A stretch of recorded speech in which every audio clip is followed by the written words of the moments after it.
আসসালামু আলাইকুম। আশা করি সবাই ভালো আছেন। আমাদের রিডিং প্যাসেজের কোর্সগুলো চলছে, অর্থাৎ রিডিং প্যাসেজ স্ট্র্যাটেজিগুলো চলছে। সো ভিডিও দিকে নজর রাখুন। আজকে যে স্ট্র্যাটেজিটা আপনাদেরকে বলবো, এটা হচ্ছে step by step strategy for each passages. আমরা টাইম ম্যানেজমেন্ট অলরেডি হয়ে গেছে, অর্থাৎ টাইম কিভাবে ম্যানেজ করবো 15, 20, 25 মিনিটসের এটা হয়ে গেছে। এখন প্র্যাকটিস কিভাবে গঠন করে ফেলবো সেগুলো নিয়ে আজকে আলোচনা করব। এখন প্রথম এখানে কয়েকটা স্টেপ আপনাদেরকে পালন করতে হবে। আমি এটাকে 4 স্টেপে ভাগ করে নিয়েছি। ফার্স্ট স্টেপটা যেটা হচ্ছে সেটা হচ্ছে স্কিম দ্য প্যাসেজ।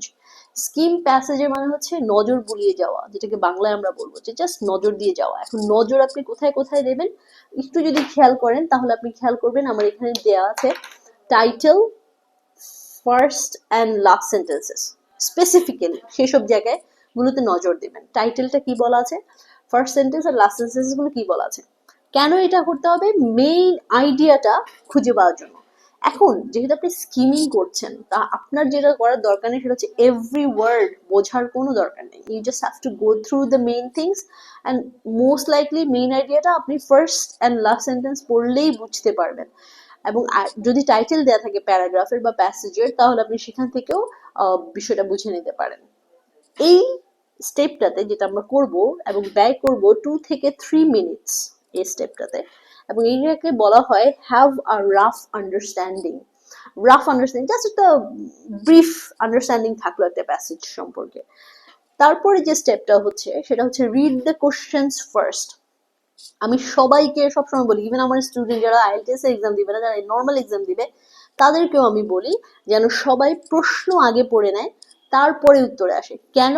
কারণ প্রশ্ন যদিগুলো আমি বুঝতে পারি বা প্রশ্ন যদি আমি আইডেন্টিফাই করতে পারি যে ওই প্রশ্ন আমাকে কি জানতে চাওয়া হয়েছে, তাহলে আমি ওই প্যাসেজের ঠিক স্পেসিফিক জায়গায় গিয়ে বা চেষ্টা করবো যে স্পেসিফিক জায়গায় যাওয়ার জন্য, তাহলেই আমার সময় অনেকটাই বেঁচে যাবে।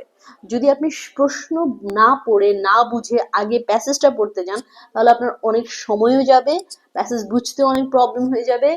কারণ আমি তো প্রশ্ন জানি না কি কি প্রশ্ন বলতেছে অ্যান্সার করতেছে, কারণ এটা একটা প্রতিযোগিতামূলক পরীক্ষা। এই কথাটা আপনাকে মাথায় রাখতে হবে। ওখানে আপনার কগনিটিভ ডেভেলপমেন্ট, কম্প্রিহেনশন স্কিলস, এগুলো কিছুই যাচাই করা হচ্ছে না। শুধু যেটা যাচাই করা হচ্ছে আপনি প্রশ্ন বুঝে উত্তর করতে পারতেছেন কিনা। তাহলে আমরা প্রশ্ন আগে পড়ে নিব, 1-2 মিনিটের মধ্যে প্রশ্ন পড়ে যে কিওয়ার্ড গুলো আছে সেগুলো যাচাই করে নেব। এখানে আমরা কি করব, প্রশ্ন পড়ার সময় আমরা যেটা ফোকাস করব, focus on what you look for. যেটা আমি বলেছি, প্রশ্নতে কি জিজ্ঞাসা করেছে সেটা খুঁজে নিতে হবে, সেই জায়গাটা যেতে হবে।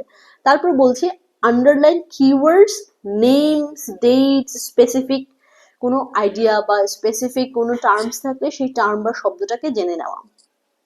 এই স্টেপটাকে আমরা বলি search target. Target target identify করা বা টার্গেটটাকে পিন পয়েন্ট করাই হচ্ছে এই স্টেপের কাজ, এবং সেখানে আপনি 1 থেকে 2 মিনিটস খরচ করতে পারেন। স্টেপ 3-তে যখন আমরা যাব তখন সেটা বলছে স্ক্যান ফর অ্যান্সার্স। ফার্স্টে আমরা যেটা পড়েছি সেটা হচ্ছে স্কিম করেছি, আমরা পুরোটা পড়িনি। First line, second line, first line আর লাস্ট লাইন পড়ে আর টাইটেলটা পড়ে কিছুটা বোঝার চেষ্টা করেছি, প্যাসেজটার একটা রাফ ধারণা নেওয়ার চেষ্টা করেছি। এখন যেটা করব সেটা হচ্ছে স্ক্যান করব। স্ক্যান করা মানে আমরা সবাই জানি যে আমরা যখন প্রিন্ট আউট করতে যাই তখন একটা স্ক্যানার থাকে। স্ক্যানারের কাজ হচ্ছে প্রত্যেকটা লাইন টু লাইন স্ক্যান করে আসা। এটা আমরা সবচেয়ে ইফেক্টিভলি কিভাবে করতে পারবো সেটা হচ্ছে যে ইনক্রিজ স্ক্যান ইফিসিয়েন্সি। এটা হচ্ছে look for keyword or synonyms. আমাদেরকে স্পেসিফিক যে কোশ্চেনগুলো করবে, আমরা যেহেতু প্রশ্নটা আগে পড়ে নিয়েছি, আমরা জানি যে আমরা ঠিক কোন শব্দটার জন্য বা কোন টার্গেটটার জন্য, কোন অ্যান্সারটার জন্য আমরা কোন প্যাসেজে বা কোন প্যারাগ্রাফে যেতে পারি। যদি সেই প্যাসেজ বা সেই প্যারাগ্রাফে ওই শব্দগুলো ওখানে থেকে থাকে, তাহলে আমরা চিন্তা করব যে না, আমার মনে হয় কোশ্চেনের অ্যান্সারটা এখানেই আছে। এইটাকে বলা হয় স্ক্যানিং। অর্থাৎ আপনি যখন প্রশ্ন বুঝবেন, প্রশ্ন বুঝে প্রশ্নের কিওয়ার্ড আন্ডারস্ট্যান্ড করে সেটাকে ম্যাচ করবেন আপনার প্যাসেজের সাথে একটার পর একটা। তারপরে যে করবেন answers usually appear in order. আমরা এটা মাথায় রাখতে হবে যে আমাদের অ্যান্সার যেটা থাকে সেই অ্যান্সারগুলো অর্ডারে দেয়া থাকে, অর্থাৎ ট্রু ফলস এর অ্যান্সার, ইয়েস নোর answer, fill in the gaps এর অ্যান্সার, বেসিক্যালি অর্ডার মানে 1, 2, 3, 4 স্টেপ বাই স্টেপ দেয়া থাকে। শুধুমাত্র কোথায় দেয়া থাকে না সেটা হচ্ছে ম্যাচিং আর হেডিং এ। হেডিং এর 7টা হেডিং থাকে, 7টা প্যারাগ্রাফের সাথে মিলাতে হয়, সো এটা একটু লাইক ম্যাচিং করার মতো। আর টেবিলেও এরকম আপনার আইডিয়াটা থাকবে না। তো আমরা বেশিরভাগ যারা স্ট্রাগল করি এই ম্যাচিং আর হেডিং এ স্ট্রাগল করি, বাট আগে ইয়েস নো বা ট্রু ফলস অ্যান্সার বা ফিল ইন দ্য গ্যাপস বা সেন্টেন্স কমপ্লিশন, ওই জিনিসগুলো আমরা খুব সহজেই শেষ করে ফেলতে পারি, আসলে ওখানে সময় কম লাগে।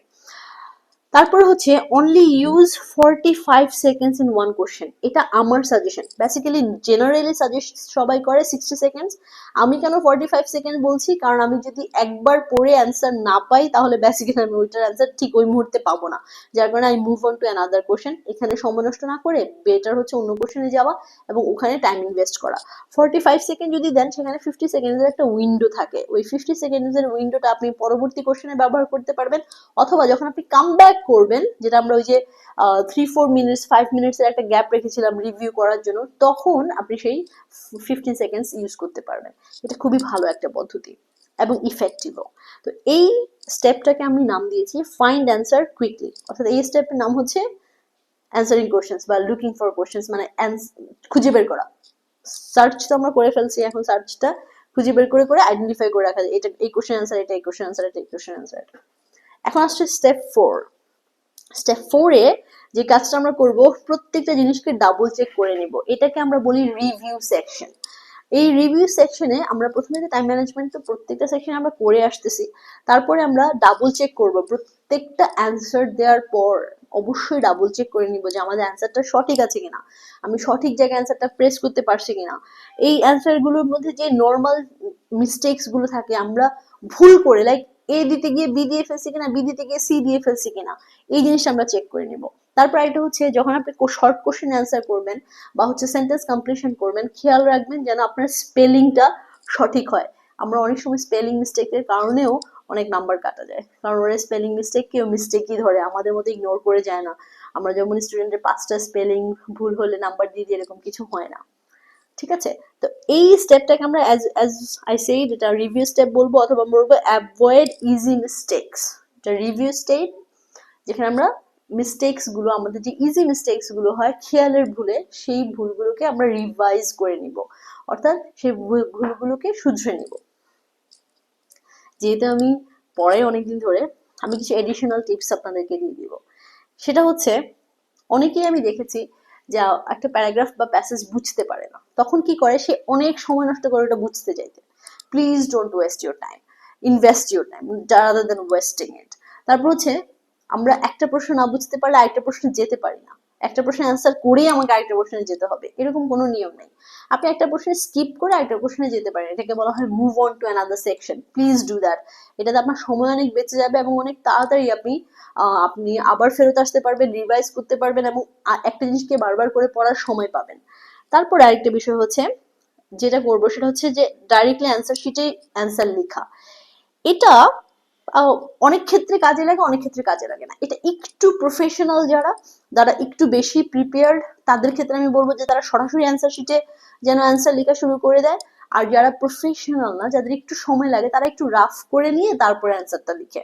সেক্ষেত্রে স্পেলিং বা সেন্টেন্সের মেকিংটা, সেন্টেন্স অর্গানাইজেশনটাকে একটু সুন্দর করে নিতে পারে। আরেকটা জিনিস সবসময় খেয়াল রাখতে হবে, যদি ওয়ার্ড লিমিট দিয়ে দেয়, অনেক কোশ্চেনে দেয়া থাকে শর্ট কোশ্চেনে বলে দেয় 1 or 2 ওয়ার্ড অ্যান্সার, অথবা বলে দিচ্ছে ম্যাক্সিমাম 3 ওয়ার্ড অ্যান্সার থাকতে পারবে, ফিল ইন দ্য গ্যাপস এরকম লিখে দেয় maximum 3 word you can use. ওই জিনিসটা আমাদের মাথায় রাখতে হবে। এই পদ্ধতিগুলো যদি ব্যবহার করে আপনি বাসায় কাজ করেন, আপনার স্টেপ বাই স্টেপ প্রসেসটাতে আপনি ফোকাস করেন, তাহলে আপনার যেই রিডিং এর ভীতিটা আছে, রিডিং কম্প্রিহেনশন কমপ্লিট করার যেই ভয়টা আছে, সেটা চলে যাবে ইনশাল্লাহ। আর আপনি অবশ্যই ভালো করতে পারবেন। Okay, so take care, see you in the next video.